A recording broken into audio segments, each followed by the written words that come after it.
It's the pre-market ritual you never knew you needed. Get ready to Gap and Go with the Calum Trading Institute. Hi guys, welcome to another episode of Gap and Go. Markets completely erasing all the drop coming from Liberation Day, rallying across the board. In fact, you've seen strength not just in the US, but even in the rest of the world, including all equity market. Um, One of the biggest highlights, maybe in the last 2 weeks, first of all, we've seen inflation come out still weaker than expected, despite concerns on how much impact we will see from the tariffs, interest rates, inflation still remains subdued. And then second part here is where do we go from now?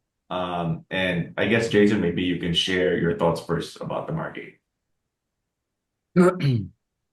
Well, I don't know if it's art of the deal, crazy, or genius.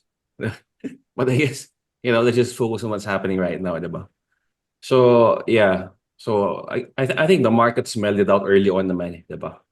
So, ever since the first announcement, when the bond market went crazy, the MOVE index spiked to 130, 145, the VIX spiked to like 60 or something. I think the market was already smelling it, no? That there was going to be some kind of de-escalation, diba? And I guess that's what we got the past weekend, diba? Where ceasefire muna trade wars and it's going down to like somewhere near around 30%, diba? Which is a more, realistic level, diba? Uh, I think the market's interpretation is correct. Diba? Kasi parang at least yung mga extreme outcomes, extreme policy moves are out of the table. Diba? Which I guess is not surprising as well. Diba? Kasi, I mean, yeah, I know Trump is powerful, but the disciplining forces of the market, is even more powerful. At the end of the day, I mean, they don't like the markets blowing up, right? So, yeah, I guess it makes sense why the markets are acting this way. Diba? And I guess the funniest part of all of this is, we talked about interest rates, and President Donald Trump basically wants interest rates to come down. I think that has been clear even prior to Liberation Day. But the market expectations are telling you otherwise because the central bank and US Fed basically are saying, hey, we can't cut. Yeah. And the funny part is, the interest, let's say 200 basis point savings is approximately around $500 billion in total savings. And then we talked about the refinancing and trying to bring, borrowing costs to Yung ano cheaper pa, level. tax cuts, diba? Yep. So instead of sabayan right? Doge trying to bring down the budget deficit, interest payments also coming down. Hopefully that the US government can bring down budget deficit from 4% debt to GDP, 4% deficit to GDP to somewhere around 2 to 3. Actually, yeah. It's one big jigsaw puzzle, actually, right? That also involves the tariffs, eh. Diba? So they're navigating one huge jigsaw puzzle and a tightrope. Diba? And I guess that's one thing that where hindi pa sila successful. Actually, if you look at the bond yields are still going up, right? Yeah. Okay. Brian, anything else to add?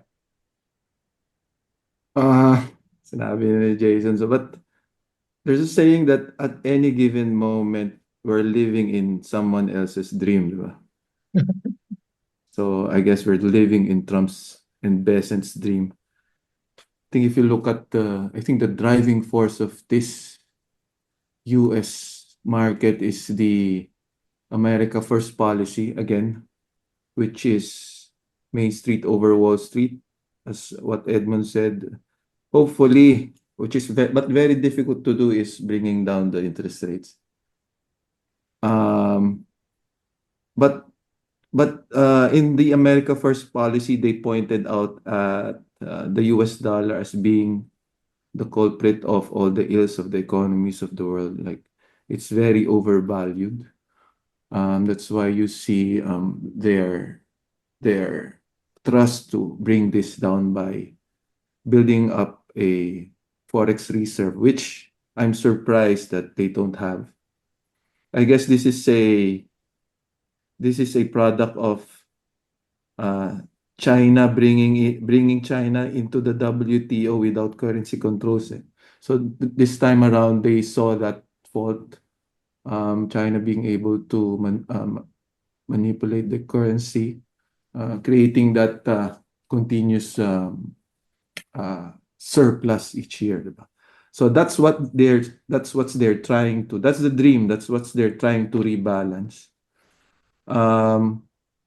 What brought the capitulation the past month in April 2 was really just yung maneuvering ni Trump, diba? Just really exaggerating this deal and shaking out a lot of investors. But it's a lesson for us, no? You really can't be too negative, especially in the US, especially if it's the market that still has 80% of the total global dividends. Really can't discount them out.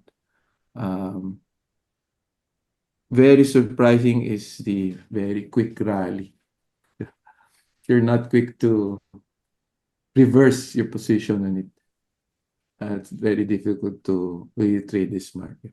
Anyway, we're out of the declining phase. So far, we're trying to go through what's the next phase? A neutral one, transitory, whatever, if this is going to continue to go up or retest.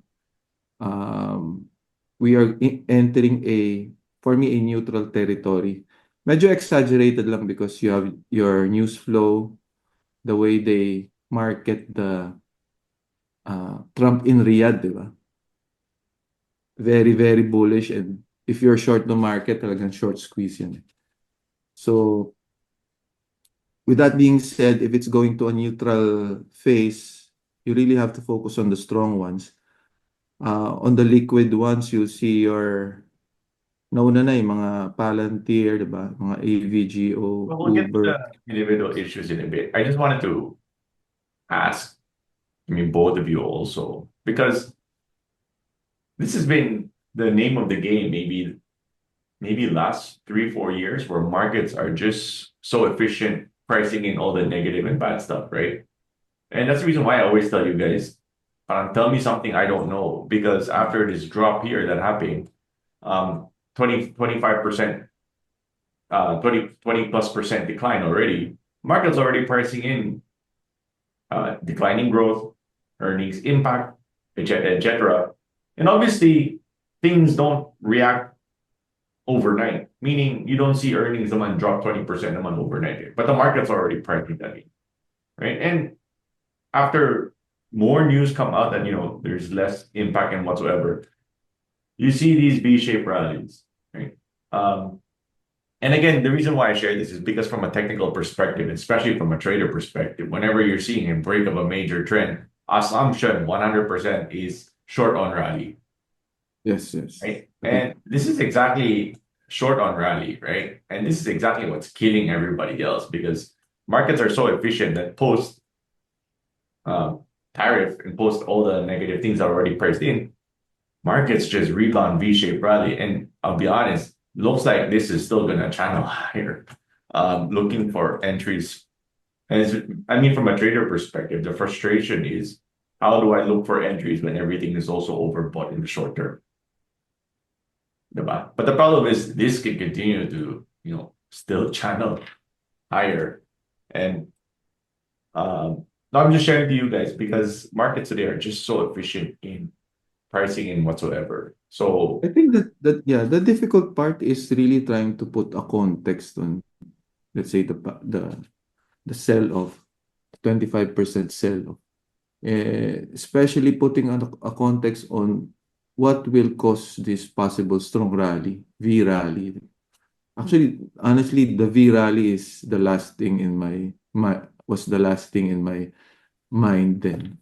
I don't know where they will get what will attract the market to go back to the US, or even in the very short run, in the near term. And even saan galing yung pera? Let's say if the Treasury or the Fed will step in, saan manggagaling yung pera?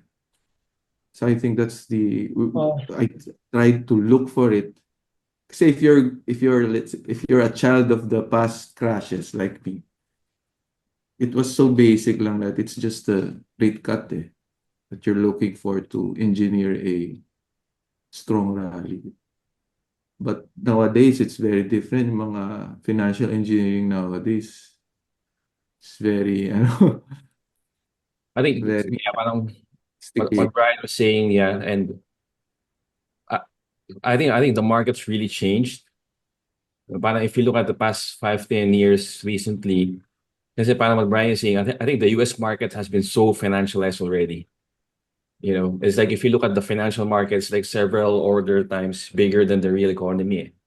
It's become so important. It's become the center of attention of, politicians, di ba? That, parang actually they can do all sorts of things to prevent any negative stuff that's, from playing out there. But I mean, it's it's not so fast, di ba? I guess the question also, I mean, I agree with everything that's being stated so far. The question that we always ask each other is that, is there any systemic risk? And Yes, even yes. coming from that drop, my answer was no, because if you look at the banks and the financial system, it's still very, very Yeah. strong. All you've seen was companies that are making $100 billion maybe go down to 80 to $90 billion. It doesn't mean it's bad. It just means that they're making less money. I think that was just Yeah. how I was I, I looking think, at it, right? I think, yeah, I think in connection to the financialized part, I think like it was just really an unwinding. Di ba? Parang a lot of unwinding of crowded positions, di ba? And not really, the fundamentals changing eh. Kasi parang on Edmund's point, even if it changes, it's not right away. It takes a lot of time actually.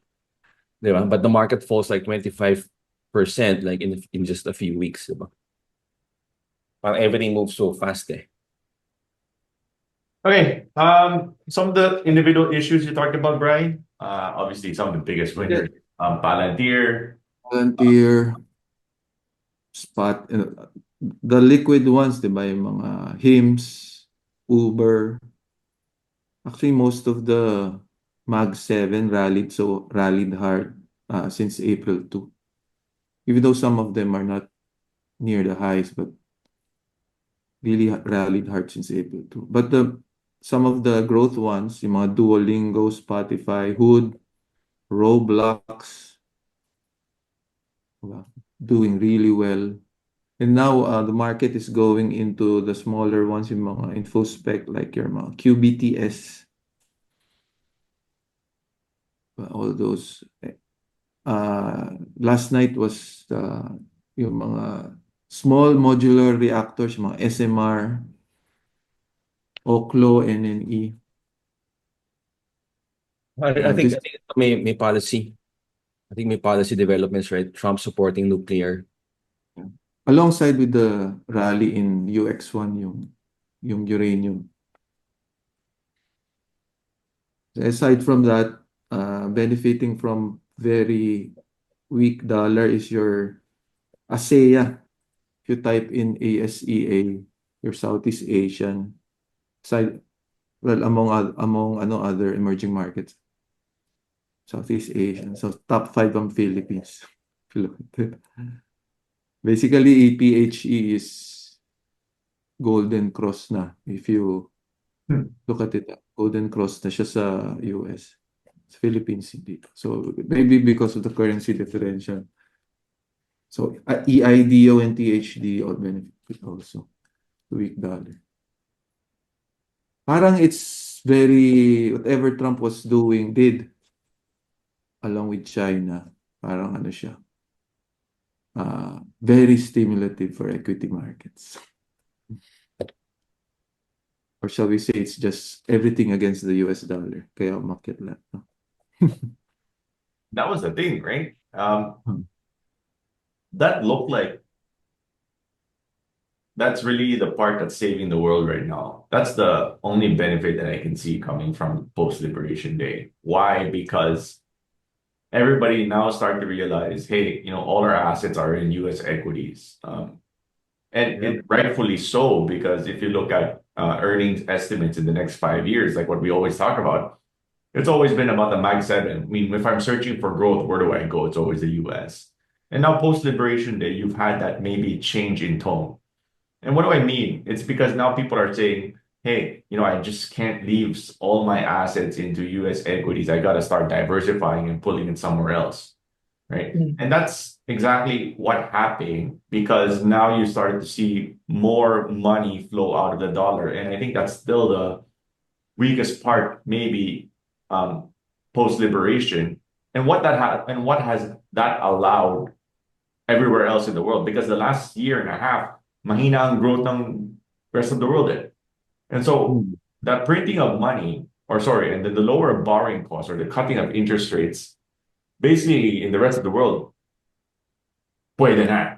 Because instead of before where you had a weakness in currency, people cutting interest rates, and now you're still having a strength in the currency, which has allowed a lot of buffer for all these central banks and economies around the world to not It's get all us. about the dollar. It's all about the dollar. Yep. That's the reason why, you're starting to see a divergence, right? In interest rates everywhere else in the world versus the US. And I guess that's basically it because then, which is a good sign because even the tailwinds happening for the rest of the emerging market, including the Philippines, cheaper borrowing costs, more liquidity in the system, more speculation. And that's the reason why emerging market, big rally, diba? All the way back into new high. I think, no, like even if Trump, walked back a little bit, parang tingin ko, the world has, woken up to what he can do, right? And parang, I mean, ever since a few years ago, right, with sa Russia-Ukraine, diba? That, okay, everyone's using dollars. Parang it's very tempting to use that as a weapon, right? Using the dollar financial system, right? And now you have the trade wars again. So yeah, parang rightfully so. I think the US will still remain like exceptional. But not around. People are scared. It's parang, oh, we can't have all our basket in the US, right? And I think that flow of money is gonna help talaga to stimulate, our economies outside the US, diba? Now moving on, I mean, we talked about emerging market, we talked about China, even prior to Liberation Day, you've seen a big rally also in Hong Kong equity markets. And I assume everybody's looking at the same thing also in Hong Kong. It looks like a B-wave rally, diba? Sitting near support. But again, if you look at it in terms of context, in terms of growth, where else do you go but except for China, right? So this is what everybody's looking at. Yeah, short to rally, which can happen. I honestly don't know.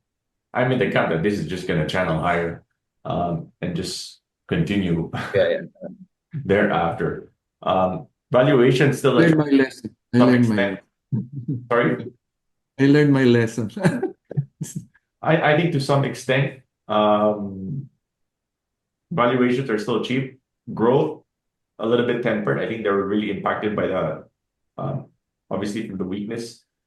There's just differentiating reports onto the size of the decline on China exports because of the tariff, right? So some were saying that there's a 25% drop. Some are saying it rebounded already last month. There's actually data coming from Bloomberg. So I'm not sure, Jason, maybe you can share some of that next Wednesday, next Gap&Go. Yeah, I think we have to monitor that, I guess. But I think near term is going to be noisy. Oh, yeah.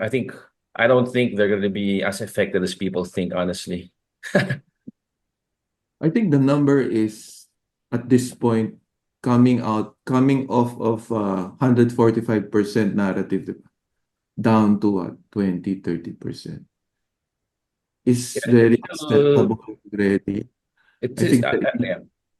So any number around this vicinity would be, I think, good. I think the point is, if your supply chains are supply chain issues are de-escalated, I think it's very bullish, especially also for China, regardless of the number.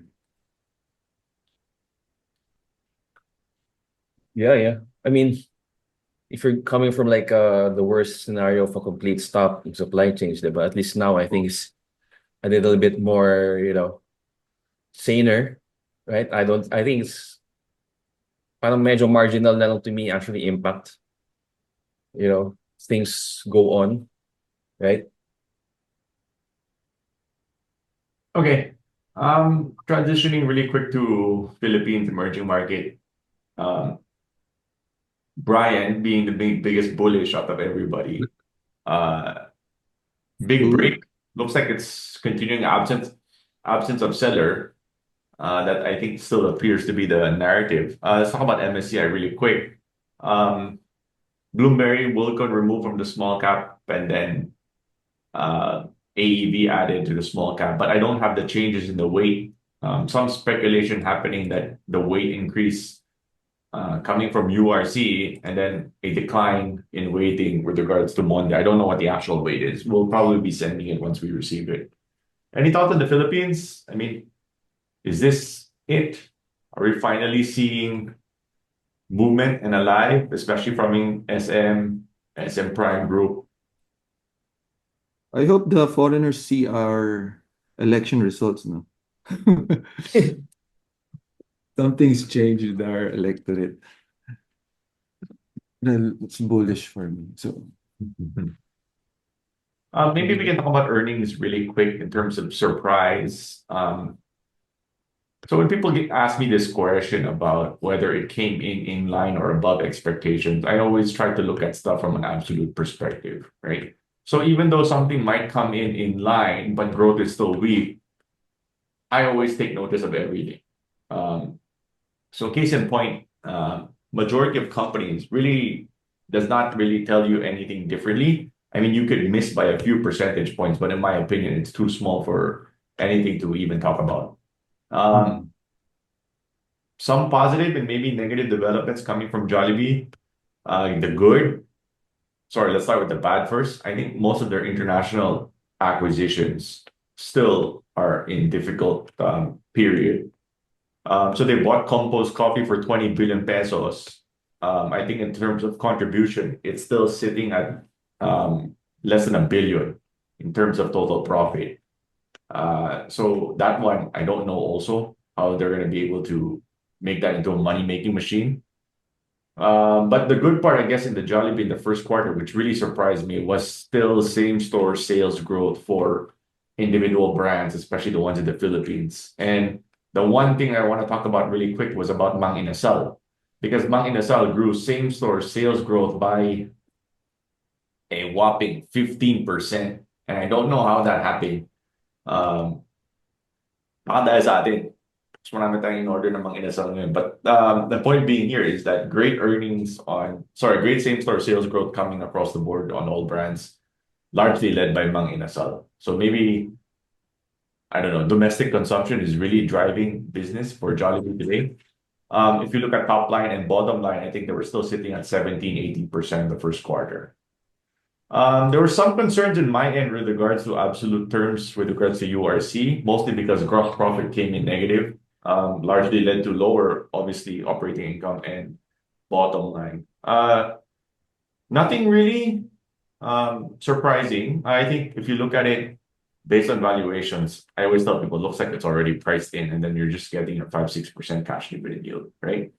There was nothing really like outstanding or whatsoever. I think the concern was just how do we see this thing go back to growth, right? Monde, wala pa.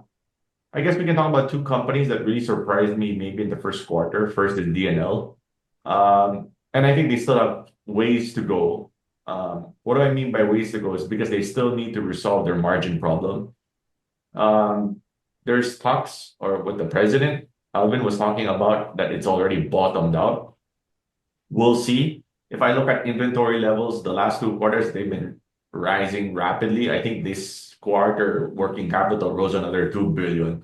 So if you look at sales, it still grew 60% but margins were really, really poor because of coconut oil, which spiked 70%, which is 29% of their total raw material cost. So that part is still we're watching on that end.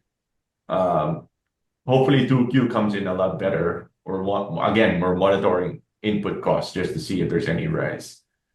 And the other part was Gcash. And I know Globe is under so much scrutiny because of BSP making a circular that they're going to remove all online gambling from the e-wallet. It's not that I don't disagree.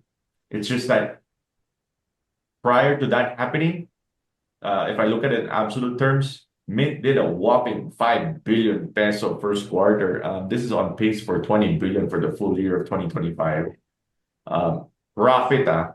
So I guess the point being here is Mint is just a huge money-making machine. Whether the BSP will actually remove it, we're still monitoring it. If we ask, even in Bingo Plus, they cannot give transaction details with regards to Gcash. But one thing they told me is that it's, in their words, malaki. So we're still monitoring on that end. Other things that are really coming as a surprise. Do you guys have anything else? Actually, nothing really. Consumer malls, I think most of them posted 7-8% first quarter, not bad. Nothing really came in differently, in my opinion. I mean, nothing I do not know yet. The banks obviously still doing well, single digit, despite coming from 3 solid years of huge profit. GT Cap. None yet. Metrobank did extremely well. We're still waiting for Toyota results. I haven't seen it yet, but if the trend and I get this question also with regards to Metrobank and GT Cap because GT Cap is cheap, right? My answer is just buy Metrobank. Just so hard for me to justify buying, and I understand because GT Cap is incredibly cheap and it looks like it's a huge bargain. In fact, it broke out yesterday, but you would have gotten the same result just buying Metrobank. Look at Honda yesterday. Honda reported a 76% decline in first quarter profits. I'm talking about globally. So it's just very difficult to justify, how much does Toyota contribute to total GT Cap? 11 billion, if I'm not mistaken. So any decline, let's say like a 20-30% decline in Toyota, I mean, it's not happening yet, but you have to make the assumption that, things might be changing, especially with how rapid these Chinese hybrids and EVs are coming on board. Diba?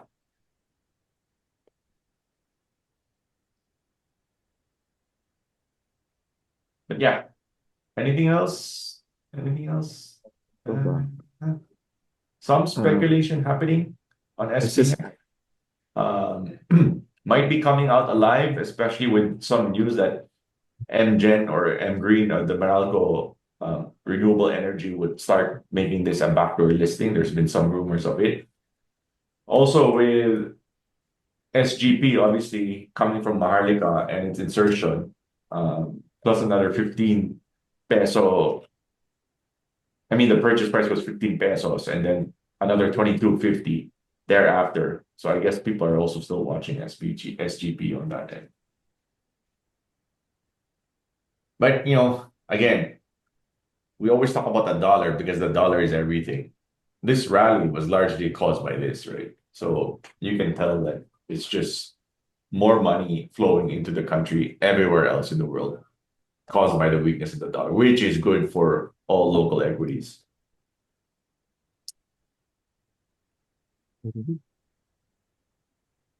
Anything else? Last thing, guys?